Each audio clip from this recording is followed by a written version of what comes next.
Alright guys, these two locks are from Redeye. They've been sitting in my naughty bucket for about the last week. I just took them out, dusted them off. This is a kind of an unusual lock. This is a camo finish, an older one.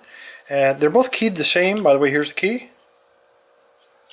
So this, he told me, I believe is a standard pinning. So we're not going to worry too much about this one. The one that has frustrated me to no end is this one. This is a newer style 5200, the new contract. And I don't know what Redeye's put in here, but I'll tell you the tension on this shackle is like, it's almost like a spring from a shock absorber. The other thing is this core, it doesn't always work. That worked pretty good, but if I get it compressed back in there, it takes a lot of pressure. Sometimes, like right now, the key gets hung up. So what I found is that in order to get the key to work reliably, you actually have to push the key in, because the core, it appears, is kind of pushed out a little bit, some other spring tension, and then once you push it in, then it'll work. The trick comes in tensioning this thing. Let's see if I can get into it. I have not successfully picked it, despite many tries. That's how it ended up in the naughty bucket. All right, let's see if we can get lucky and move this thing along to some other poor unsuspecting picker. All right, I'm gonna try like I do with all Americans. The keyway is the same, so I'll use a 15 thousandths. This is a gem. Very strong tension on this core, so you're gonna see my thumb probably turning bloody here in a second. That's really almost the level of tension you have to put on it. And then see if we can find anything to pick. Putting extraordinary pressure on the pins. Once you find a binder, you just really put some tension on it and loosen up on the tension wrench just a bit. Okay, there was a click on 4. That was 3, but I think it came back down. So I don't think the pins in this are quite standard. Not a whole lot of feedback. And if you let up on your tension, you're going to lose everything.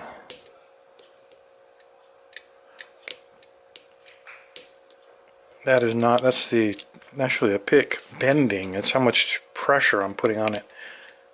Might even break here in a second. Look at how much I'm bending that pick.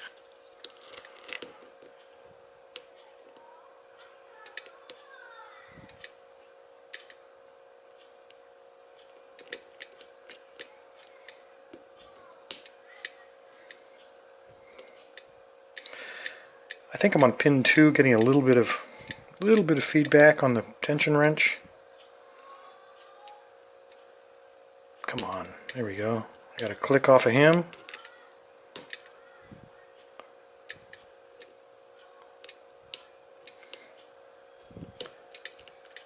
Okay, I have a false set. I almost thought I had it there for a second. I'm going to reposition my tension wrench. It's just falling out a little bit. So we have a good false set. Now, I've had this before. It doesn't really mean a lot.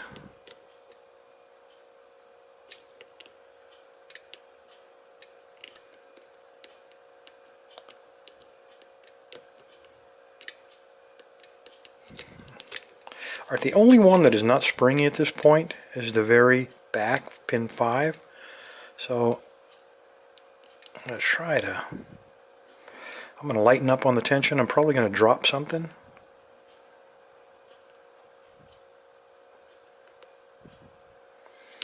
I would say that that's probably a very deep serrated, maybe caught up in a threaded chamber, because he is definitely hung up.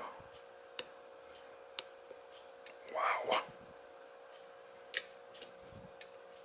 Let's keep looking. I'm almost ready to break this pick. That's how much, practically bending it in half.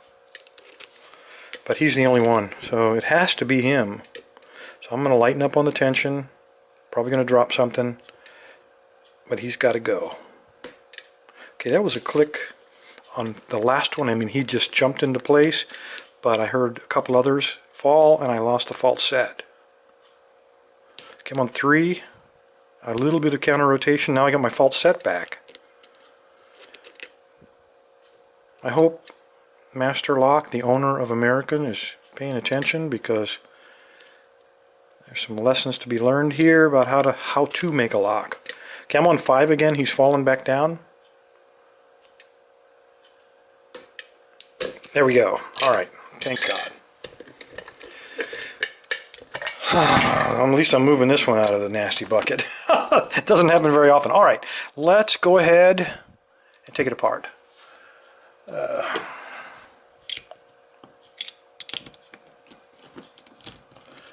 I would have halfway expected him to crazy glue the screw in place or weld it or something.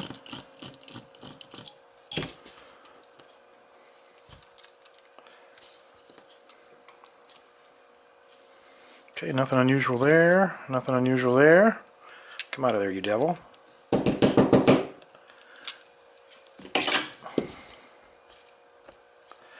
Okay, he's definitely spring-loaded in there. You can see, you can feel it, and I think you can see it. He's stuck. I mean, really stuck. Okay, nothing unusual about the core. And I think you can make out there is a spring. It looks homemade right here. It looks like he has machined off the side of the actuator to fit a spring in there. Let's see if we can get him out without breaking anything.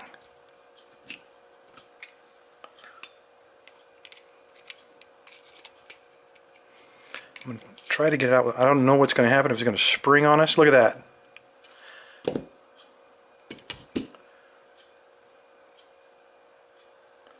Wow, this looks like almost looks like a best lock actuator.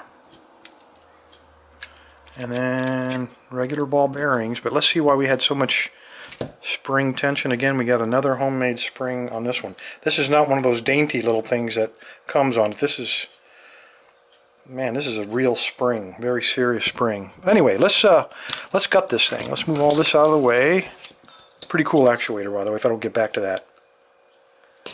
I'd like to know what that came out of. I don't think it's homemade. It doesn't have machine marks or anything on it that would indicate that.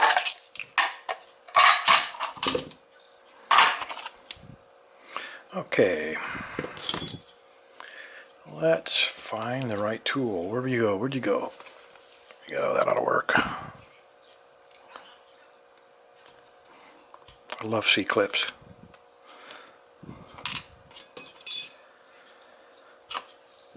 Okay, you got the half moon. It might get, I don't know what he's got in there, but it might get stuck in that groove. Let's hope not. And come on, baby. Don't do this to me. Yeah, it's jamming up pretty good. Come on.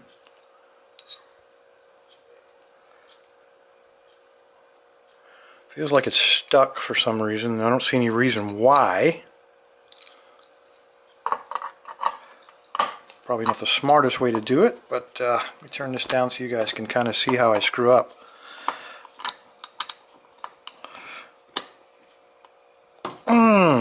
Okay, we need a beater.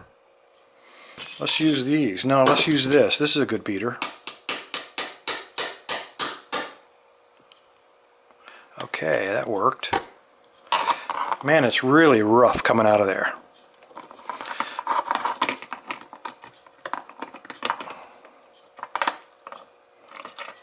Again, we're stuck. No reason for it, but we are. Put the beater back to work.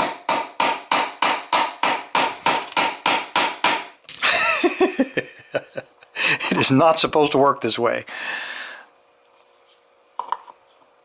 Unbelievable.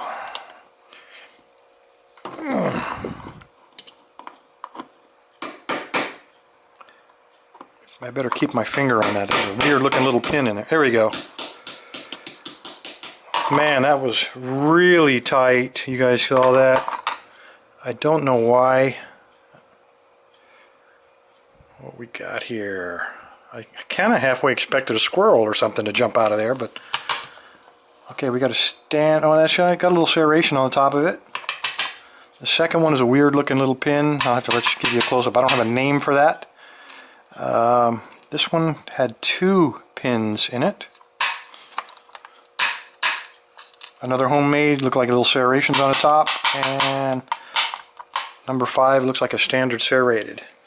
I really don't see... There are some marks in there on number 3 and number 4, but they're very light serrations, like machine marks, but I don't think that this has been threaded. The top of this is very rough. I don't know if you can see that, but there's pieces of metal sticking up on the top of this, kind of like burrs almost, so that's probably why this thing was seizing up inside of the cylinder. Alright, stop flapping your lips, Bill. Let's get down to the magic.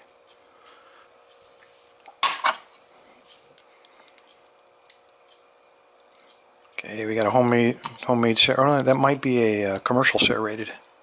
This is a homemade spool, but really jacked up looking. Edges very uneven.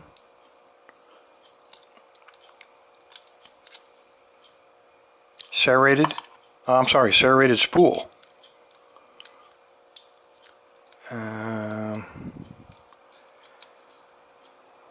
Serrated. And the last one. Come out of there. I felt him against my finger. There he is. What a jacked up looking thing that is. There must be a wafer in there somewhere. There he is. The wafer would have been on the other end of this guy to keep him from plunging. Well, let me hold this up here. Here's what we're looking at. Now on the first one, I'm not going to move them right side up or anything, but we have a little serration on the top of the key pin. This is the key pin. Guys, I don't even know what to call that. That was just barely in there.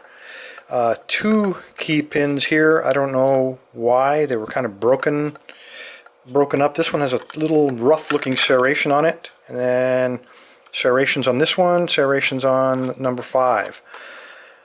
In terms of the upper pins, kind of narrowed serrations there. This is kind of a weird looking thing. I don't even know what to call that. A scrap of metal perhaps. This is a commercial double serrated spool, standard serrated, and then this one is a drunken spool. That's what that's called. That's how this goes together, and that way that little sharp edge of that plunger doesn't go down inside of the spring. So that's why that little wafer was there. I just dropped it. Anyway, Redeye. I thought I would never get into this. I'm glad to get it out of the nasty bucket though. Appreciate you taking the time to make this. I'll put it back together and send it to some other unsuspecting victim. Anyway, fellas, sorry this took so long, but these custom locks sometimes are quite unique and take a little bit of explanation.